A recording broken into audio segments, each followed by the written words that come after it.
Hi, this is David Zahn of Zahn Consulting, and I'd like to take just a fast moment of your time to talk about an issue I often confront in our industry. And that issue is the use of assessment tools for gauging the prospective or potential success of future salespeople. Within that, I see four specific issues worth consideration. The first one is to look at the assessment itself and really discern, is it measuring what it is intended to measure?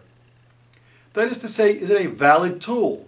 Do the questions or exercises or things that the applicant are being asked to do or respond to really get at the very skill you're hoping to measure?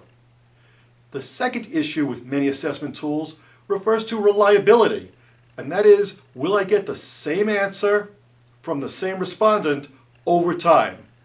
If a respondent answers differently at different takings of the test or assessment, then it likely means there are situational variables or environmental factors that are influencing that score.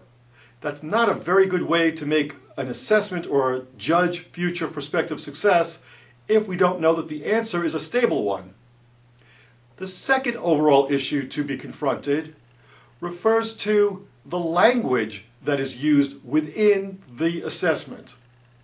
Forgetting for the moment the non-native English-speaking side of things, even within our industry, there's jargon, lexicon, terminology, acronyms that we commonly use and assume others would know as well.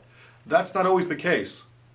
If you want to be sure that someone is answering the question you had hoped they would be answering, please make sure they understand the question. In that way, you can be much more certain that they are giving you their knowledge or skill and not are guessing at what was hoped to be received from you. The third issue to look at is the weighting of the assessment in your overall decision making. Nothing will predict success better than past behavior or performance.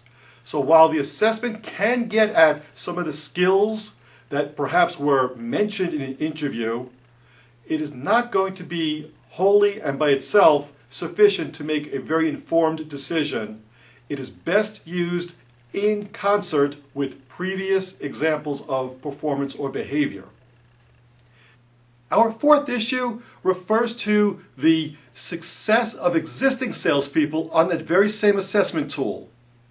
If your existing successful salespeople are not scoring in a very tight band on that assessment, then it's probably indicative that there's not a high correlation between the assessment's predictability and actual performance on the job. It would do you no good to try to use that assessment and assume a high score on it will result in performance similar to the existing performance of your successful salespeople. I have a lot more to say about this subject, and I invite you to give me a phone call or drop me an email.